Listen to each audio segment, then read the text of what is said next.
Shingi Kaondera nezuro podcast akataura mashoko anorwadza akati Ginimbi upfumi wake wese wakanga usiri wake asi washingi waakashandira makore ese akatamba international football achiinvesta back home. Welcome back to the channel. Please don't forget to like and subscribe. Iye kuinvesta back home kune team diaspora andizivi kuti is it wise, but pana Shingi Kaondera he confirmed kuti mudzimai wake akanga abatana na Genius ndokubva vaforja mapepa ndokubvisa zita rake pagas company ndobva vaisa Genius as director ndokubva atanga kutekeshera asi mari yakainjectwa into that project was from Shingi's days. Zvinorodza zvikuru nekuti mukomana akazotodzikira basa richipera akadzoka kuZimbabwe achiti iye rega nditi dzoka kuempire that I have built with my wife kusvika kuya mukadzi achafonereki akakonewa kuzvitaura nenzira yakajeka asi zvakabva zvangojeka kuti musikana ngatororeswa kune imwe mhuri. Chakanyanza kurwadza ndechekuti his career, the entire career kubva ne17 years achitamba achiri kuna Poland uko kusvika anobuda kuCyprus mari dzese dzaitumira kumunhu waaiti mudzimai wake vakavhura makambani vakavhura zvakare botiki kuEastgate uko asi hapana chero chakabuda.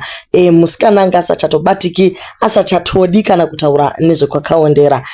Ari kutaura zvakare kuti chero mwana haana kuzombogona kuwana access akaenda kumba kwa Genius kunonzwisisa kuti kumapepa ekambani konde yipi manje yawa kutamba iye asi Genius akabva ngoti iwe sha unopenga ndokubva tanga kuspreada nyaya dzacho since he had a big Instagram following as well as social media presence.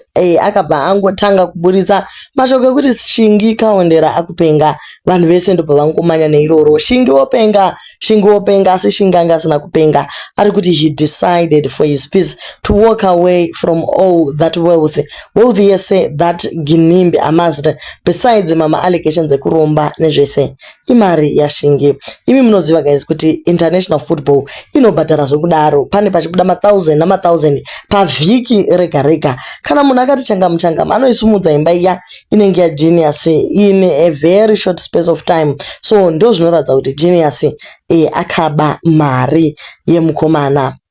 Ivo amaiti wengava vanoratidza kuti aiwa chero nyaya yavo yavari kunzi kwai vakaforja marriage certificate chigemu chavo sister vakachingwarira nekuti kana vakambogona kuforja vachibvisa masignature aShingi vachiisa aGenius zvinongoratidza kuti aiwa musikana angatova master wechigemu. But anyway kama iri kunzi address inoziva yaziva pekugogodza nekuti mukomana akazodzoka kugeto munhu aigara kuCyprus munhu akaenda kuGermany munhu akaenda kwese ikoko akadzoka kuzogara kuruwa asina kana pekubata kana pekutangira asi mashoko ake mashoma zvikuru ati iye anoda kutenda kuna Mary Chiwenga kuti she is doing great work of taking care of the child. Vakaita mwana mumwe chete ndiye ari kuchengetwa zvakare ikoko kwana Mary Chiwenga. Remember kamukomana it's not like he did not want kuti achengete mwana but he was cut off. Akataura akati I was cut off. It was an emotional interview.